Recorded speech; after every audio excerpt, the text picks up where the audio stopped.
Hey guys, so today I'm going to be sharing with you some products that I've tried recently that just haven't worked out for me. And I'm not bashing these products. I'm sure some of these products or all of these products work for some of you out there. I'm just simply sharing with you my not so great experience with them. So why don't we go ahead and get started with a couple of things from Chanel. I'm sure you guys can figure out the first product I'm going to talk about, but Chanel recently reformulated their blushes, and I was and am a huge fan of their previous formulation. I am not a fan of their current formulation. They used to be baked. I believe now they're like a pressed powder, and they're just a lot drier. And I don't know why they would do that. So I have Alizane here. I have the newer version and the older version. So they do have a few shades that they've like redone in this new formulation, so I could compare. So the shades are different on top of the formulation being different. So here's the old version, and then here is the new version. So you can't even get the same shade anymore. So here's the old one, here's the new one. I'm sure it's really I'm sure it's really hard to tell. But the old one, it just has like a silkier feel. It glides on nicely. I think it applies to the cheeks really beautifully, very even pigmentation. You can build them up. The newer ones are drier. I don't know if you can tell. The newer ones are drier, and the sheen to them a little bit more subtle, which definitely will suit more people. But I really liked the sheen that they had for most of their blushes. The older blushes varied in their sheen level. Some of them had a few more micro glitters than others. Some were a little bit more satin, but all of them just, I just think they looked really special, where these just look kind of like, okay, whatever. I just feel like the older one looks just a little bit more interesting. Like it has a terracotta base, but then there's some like peachier shimmers in there. And then this, I don't know, it just looks a little bit flatter to me. But what is the most disappointing for me, at least, is how they apply. I just find them to be a little bit patchy. Not a fan of the new Chanel blushes. And many people have been DMing me like, where can I get the old ones? You know, on Nordstrom, they used to have them separated. They had like the older blushes as one item and the newer ones as one item. So you could, you know, kind of go to the older ones. But I think everything is combined now, and I just don't know. I think you'd have to talk to a sales associate and check. So I really don't know what is being shipped if you order these blushes online. I think if you were to go onto the Chanel.com site, I think all of those are the new ones now, but I really don't know. So what I wanted to do in this video was to present some alternatives for you guys. And the first blush that came to mind when I thought of baked blushes are the M Cosmetics blushes. These blushes are gorgeous, and they have that beautiful sheen, and they're very, very pigmented. I think they wear really well. And while I wouldn't say they're like a dupe for the Chanel blushes, they're just a really nice baked blush alternative if you're really into this baked formula. So M Cosmetics has, I believe, 3 shades. I have Faded Clementine on, and it's just a gorgeous, like neutral, little bit warm leaning blush. It's this one right here. And I really, really enjoyed it. It's very smooth, and all of the finishes of the M Cosmetics blushes have a really gorgeous sheen to them. None of them really have any micro glitters per se, but they have this beautiful satin sheen to them. Oh, and let me show you the third shade from M Cosmetics. It is Venetian Rose. So if you're looking for something more pink, I would go for that. But let me just swatch this for you. So there's Venetian Rose. Really gorgeous, lovely pigmentation. So if you're looking for a really beautiful baked blush, I would give these M Cosmetics ones a try. And the other product from Chanel that I wanted to mention is a product that I really, really wanted to like, and I tried it in so many different ways over different types of skincare, with less skincare, with more skincare. I mean, with SPF, without SPF underneath, and it just doesn't sit well on my skin. It is their Sublimage L'Essence de Ten. I know I slaughtered that. It's their foundation. I think it's their newest foundation. Well, the problem is it just sits on my skin and it moves around. It just doesn't seem to set. It doesn't seem to absorb well.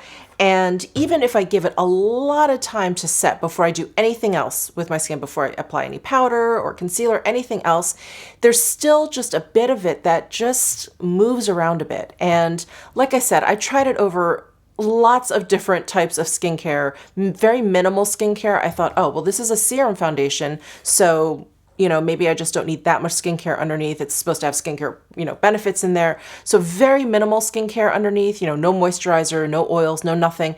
And it still just doesn't sit that well on my skin. And I was really surprised. I have very dry skin, so my skin generally just like sucks up anything. And this just sat right on top. And it just was such a disappointment. And I know many of you love this foundation, and I'm jealous. I wish this foundation worked for me because it sounds awesome. If you read the description off of the Chanel site, the benefits it's supposed to have for your skin, all of the good stuff, I was really looking forward to this. So unfortunately, this just did not work for me. But I was kind of digging through my collection, trying to see if there are any other serum foundations that I have that I really enjoy.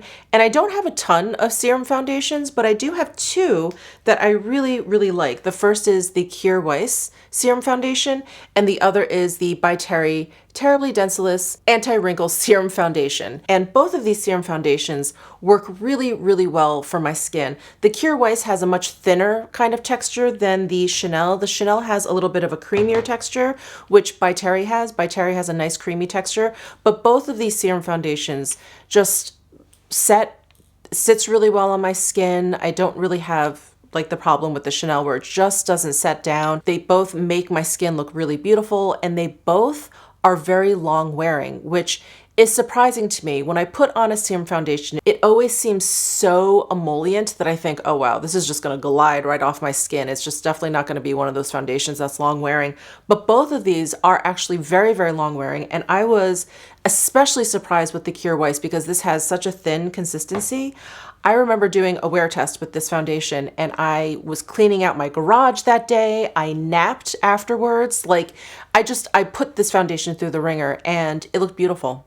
Beautiful at the end of the day. I don't think I put this through such a rigorous test, but I have worn this foundation all day many times, and it's beautiful. It's beautiful by the end of the day. So these are two serum foundations that I prefer over the Chanel. So I just wanted to mention those. All right, moving on to this mascara.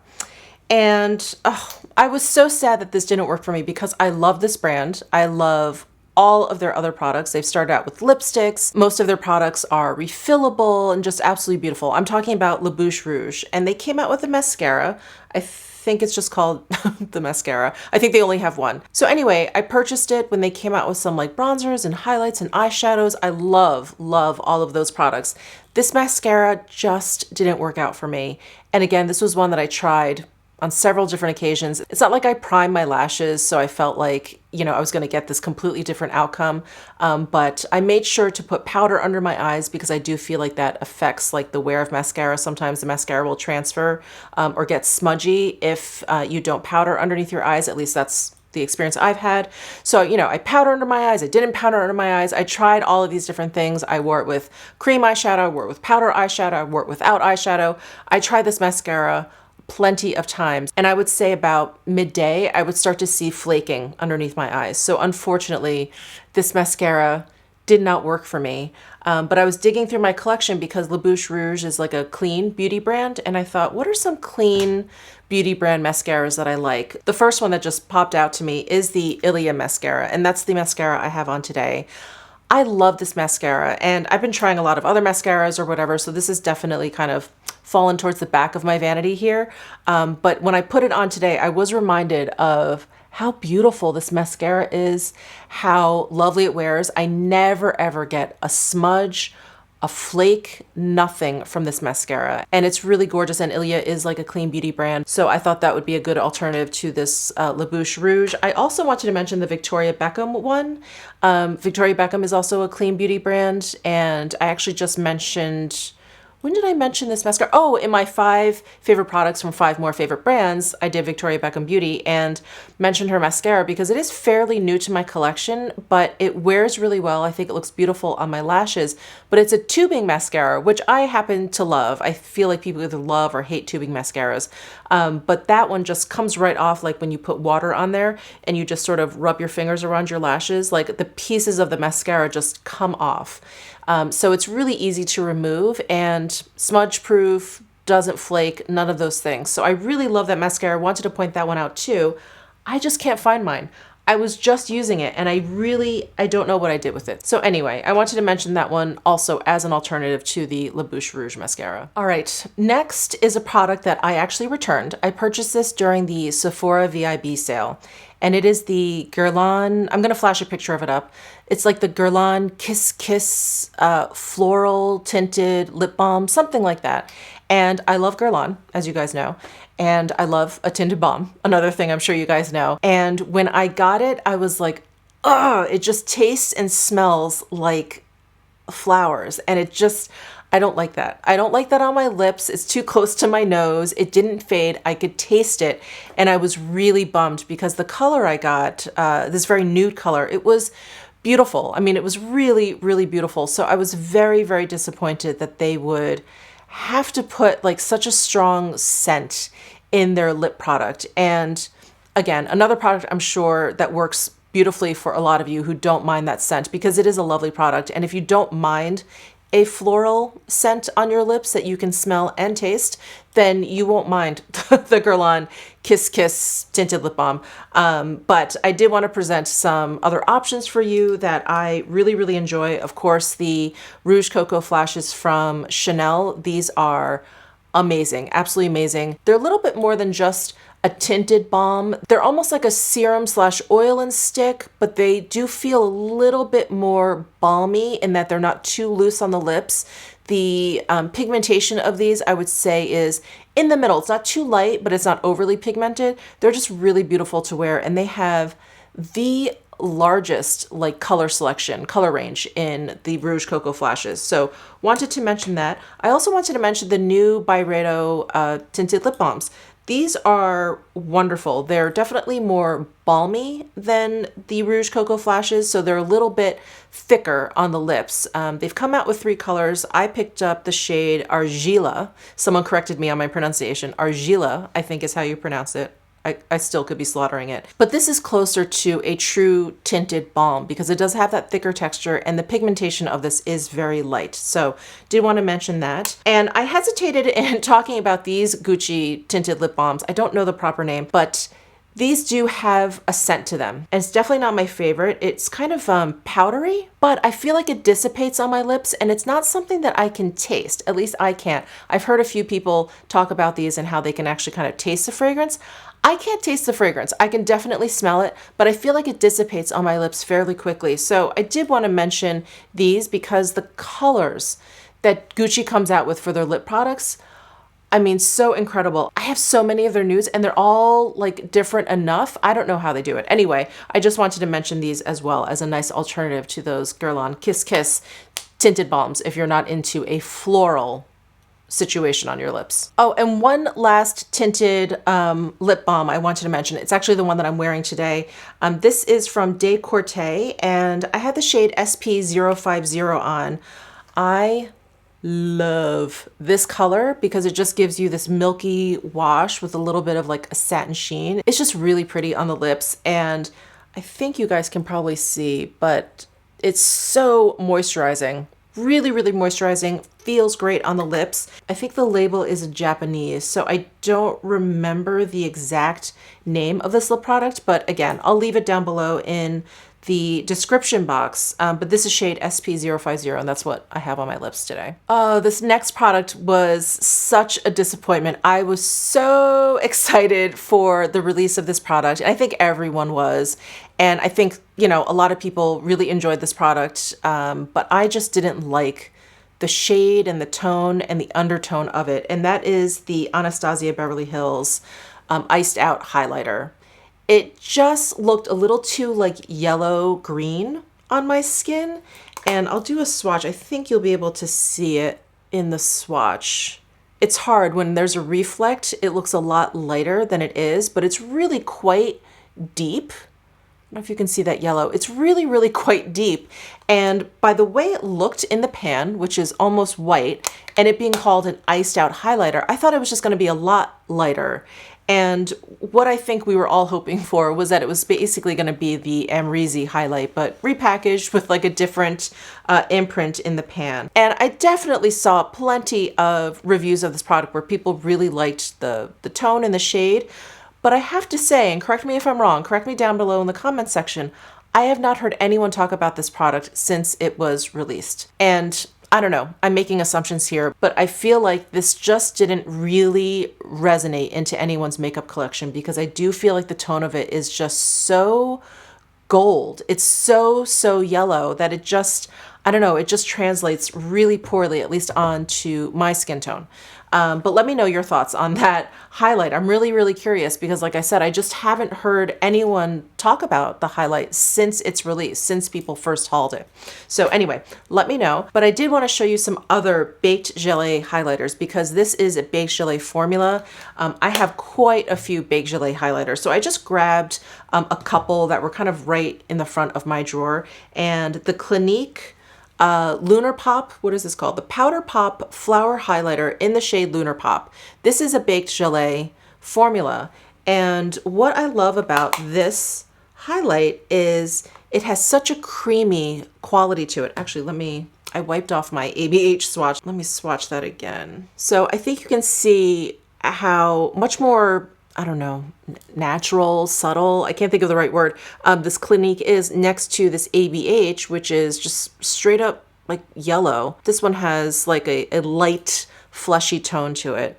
So I pulled that one out, and then I also pulled out the Natasha Denona I Need a Nude Glow Highlight because this is another baked gelée highlight, and this also has a beautiful tone to it. So here is the Natasha Denona, and then here's the ABH.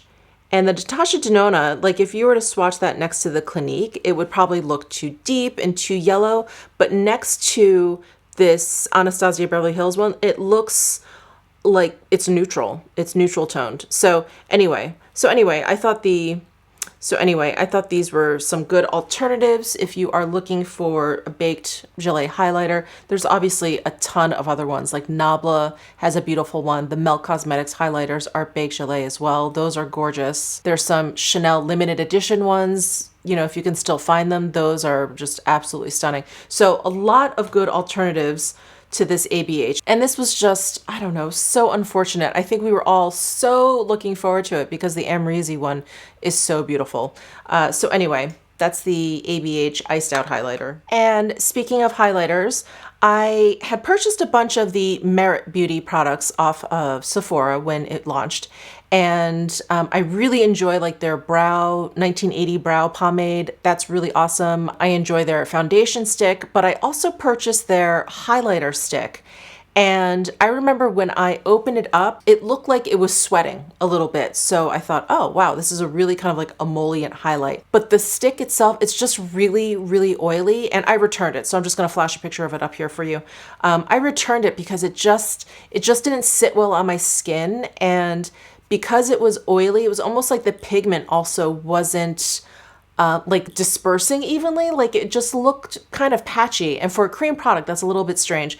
But it just looked like it was uneven when I would apply it. And I think it's because it's just a little bit too oily, and whatever pigment they're using, it just wasn't meshing. So it was almost like you were sliding the pigment over the oil, and then it just, I don't know, it just didn't work on my skin. And I feel like the same thing happened to me with those Estee Lauder bubble highlights. So excited for those. I love those little bubble cream products. I have a bunch of blushes in that format, but yeah, that didn't work for me either. It kind of did the same thing. It wasn't quite as emollient as the Merit highlight, but it did the same strange thing where it just would kind of glide over where I was trying to apply it, and I would try and tap it, but then you would see the taps, like it just wouldn't blend in properly. So that was definitely a fail for me. And I'm going to just mention my one of my favorite highlight sticks, and that's the Westman Atelier Lit Up Highlight Stick. And I love this shade Nectar. These sticks go on so smoothly. They're not super emollient where they do that weird thing like I was just describing. They just blend and apply just really beautifully. She has 3 shades. Opal, which I think is the original shade, which has like a little bit of an iridescence to it. And then there's a deeper shade. I can't remember the name. Anyway, the shade Nectar is the one that I reach for a lot. It has this beautiful like peachy tinge to it. It's just gorgeous. And if you're looking for a stick highlight, I would highly recommend these. Another product that I had to return, I purchased during the Sephora VIB sale, and it just looked awful on my skin. It is the Fenty Beauty Eavesdrop Skin Tint, I think is the name. I'll flash a picture of it up. Again, I returned it. I had heard such great things about it. People were raving about it. They loved it. They had dry skin, all these things. I have dry skin, and you know, my preference is for light coverage, you know, skin tints. I really enjoy those. And wow, that one just did not look good on my skin. It like was separating around my nose. It was like, I almost said crumbly, but that's not quite the word. It just looked bad on my skin. It actually made my skin look really dry. It was a lot more mattifying than I thought it was going to be, at least by its description. I thought it was at least going to have like a skin-like finish, but it really kind of just made my skin look really, really dry. And yeah, I couldn't wait to get it off. I tried it one more time with a lot more like skin products underneath and like a primer and everything. It just didn't work. So I returned it. It aged my skin considerably, and I was shocked. And as you guys know, I love skin tints, so I have a ton that I could recommend. I just pulled out 3. 3 just to keep it simple. The one that I'm wearing is the La Mer Radiant Skin Tint. I love it. This has a lot of great skincare in here. There's also SPF in here, which is great. SPF 30, I believe. Yeah, SPF 30. Yeah, it just looks beautiful on the skin. It wears really, really well all day. It's a creamy, like beautiful texture. I just love it. So that's one. The other one I wanted to mention is the Kevyn Aucoin Stripped Nude Skin Tint. This one has a little bit of a lighter texture. It's thinner. It also has an even lighter coverage. It's very, very light coverage, which I enjoy on most days. Someone mentioned that they thought maybe this was, I don't know, either being discontinued or maybe not being carried at Sephora anymore. I don't know. That would make me very sad. But I have it in the shade Medium ST04, which I do think is generally a little bit too deep for me. But because it's so sheer and the light coverage, it's fine. It works fine. So this is one of those like pump ones. Anyway, I really enjoy this, would recommend this over the Fenty Beauty one. And last but not least is a product I talk about a lot. This is the NARS Pure Radiant Tinted Moisturizer, again with an SPF 30. So this in the La Mer has SPF, the Kevyn Aucoin does not have SPF. So the NARS has a creamy, like thicker texture to the Kevyn Aucoin, and if I remember correctly, the Fenty Beauty as well. And this just, yeah, just looks really beautiful on the skin. There is a little bit of radiance to it. It's just very, very natural, and it wears well all day. I was super impressed with this tinted moisturizer when I first tried it. So those are 3 just quick alternatives to the Fenty Beauty if that one did not work out for you either. I was really sad about that. I was sad about all of these. I really wanted all of these products to work. But the Fenty Beauty, that was a disappointment. The Chanel, disappointment. Anyway, I hope you guys enjoyed this video. Please let me know if there's some products down there that disappointed you. I will be sure to stay away from them. And let me know if any of these products did work out for you. Would love to hear about some good experiences with these products. So subscribe down below if you haven't already, and I will see you in my next video.